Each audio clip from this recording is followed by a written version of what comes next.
Terlebih, Gibran pasti merasa ditampar bolak-balik dengan keras. Saya yakin Gibran pasti syok dengan analogi sopir truk itu.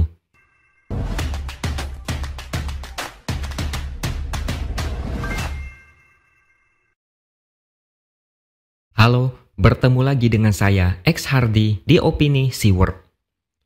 Sekjen PDIP Hasto Kristianto belum lama ini membuat satu analogi yang bikin banyak orang kepanasan. Saya tahu ada banyak orang yang tidak suka dengan PDIP.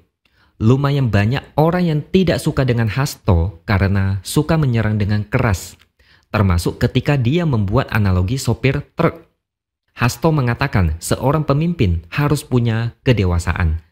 Analoginya adalah sopir truk aja ada batas usianya, apalagi memimpin negara yang masalahnya sangat banyak dan rumit. Contohnya adalah yang baru-baru ini, kecelakaan yang terjadi di gerbang tol Halim Perdana Kusuma pada hari Rabu lalu. Sopirnya masih belum cukup umur, belum punya SIM dan bawa truk ugal-ugalan. 5 kendaraan rusak, tidak ada korban jiwa tapi beberapa orang dibawa ke rumah sakit.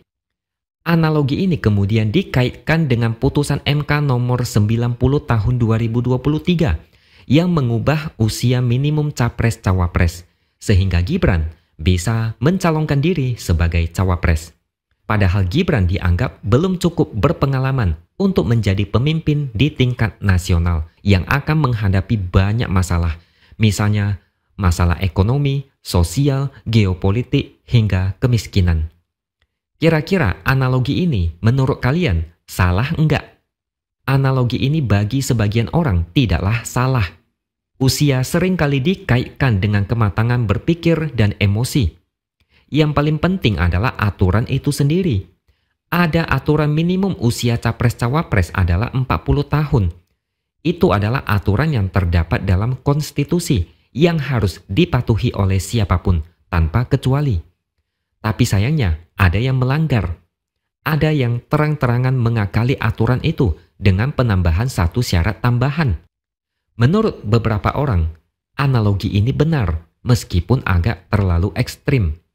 Intinya, usia yang belum cukup, kalau dipaksakan bakal ada masalah. Kalau kalian punya perusahaan, mau nggak misalnya mewariskan ke anak kalian yang baru berusia 15 tahun? Nggak mau kan? Meskipun anak kalian baru lulus kuliah, belum tentu kalian bisa percayakan dia langsung ke posisi CEO atau direktur. Pasti dia akan ditempatkan dulu di posisi awal, dibimbing pelan-pelan hingga siap mental dan kemampuan untuk memimpin perusahaan.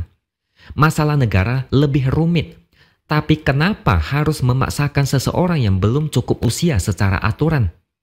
Apakah negara ini mau dibuat main-main? Kalau berhasil memimpin ya bagus, kalau gagal ya sudah, nggak ada resiko apa-apa. Apakah begitu pemikiran mereka? Analogi ini membuat sebagian orang resah dan tidak tahan untuk membalas balik. Partai PAN meminta Hasto supaya cepat move on, berhenti menyerang Gibran, hentikan pembunuhan karakter terhadap Gibran, karena itu dianggap sedang memberikan pendidikan politik yang tidak baik. Kalau kalah, terimalah dengan sabar dan legowo. Menang atau kalah di Pilpres adalah hal yang biasa. Kalau dari Partai Demokrat, Hasto disebut tidak pantas dan emosional. Jangan memandang remeh usia Gibran yang masih muda. Kalau dari Gerindra, Wakil Ketua Umumnya Habibur Rahman, dia mengatakan Hasto adalah sosok berjiwa kerdil. Hasto adalah politisi yang tidak bisa melihat kekalahan secara gentleman. Hasto bukan seorang negarawan karena tidak menghormati sesama kompetitor.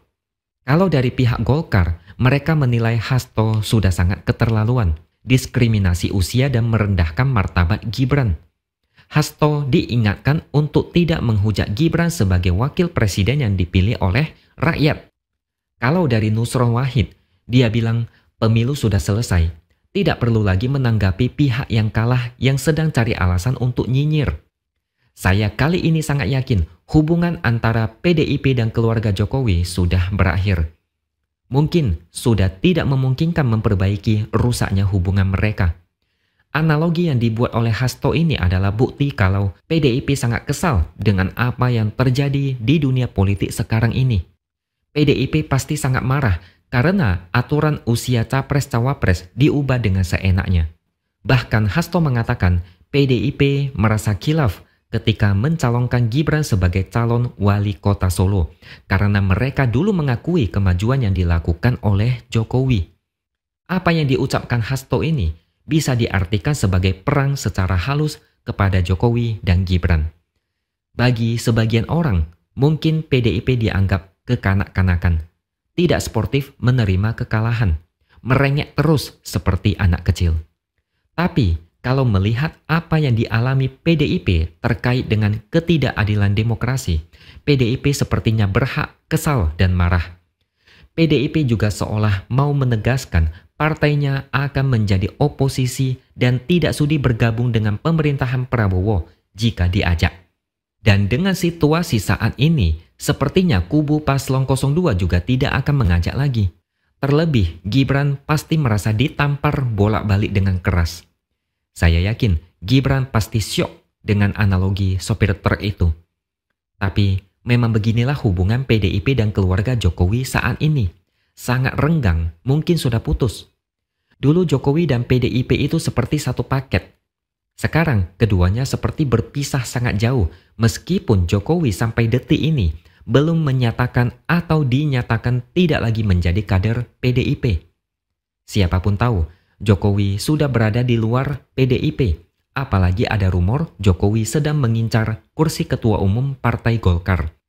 Pernyataan keras PDIP terhadap Jokowi, apalagi Gibran, itu sudah cukup menjadi bukti kalau hubungan mereka sudah tidak baik-baik saja. Kalau kubu sebelah gerah dengan apa yang dikatakan Hasto, ini masih pemanasan. Jika PDIP memutuskan menjadi oposisi, 5 tahun PDIP akan terus memberikan serangan-serangan yang lebih keras. Mereka mungkin meminta PDIP berbesar hati untuk menerima kekalahan dan jangan terus-menerus nyinyir. Tapi kubu sebelah mulai dari sekarang juga harus siap mental dengan kritikan tajam dari PDIP dan oposisi lainnya. Kepada Gibran, mungkin dari luar dia tidak terlalu banyak komentar ketika dikritik. Tapi semoga saja dia tidak masukin dalam hati.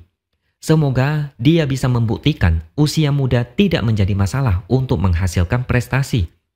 Sampai kapanpun Gibran akan selalu dianggap sebagai cawapres yang lahir dari perubahan konstitusi yang konon diatur dan diubah seenaknya. Gibran akan selalu mendapatkan cap sebagai cawapres hasil demokrasi yang ugal-ugalan. Gibran mau tidak mau harus bisa membantah itu semua lewat hasil kerjanya. Kita tunggu bagaimana kinerja Prabowo Gibran untuk memajukan negara ini, meskipun saat ini aja masyarakat mulai banyak mengeluh soal harga-harga yang terus naik. Kalau gagal, siap-siaplah menerima kritikan yang tajamnya melebihi ribuan silet. Efeknya bisa lebih parah karena dari awal prosesnya sudah tidak benar.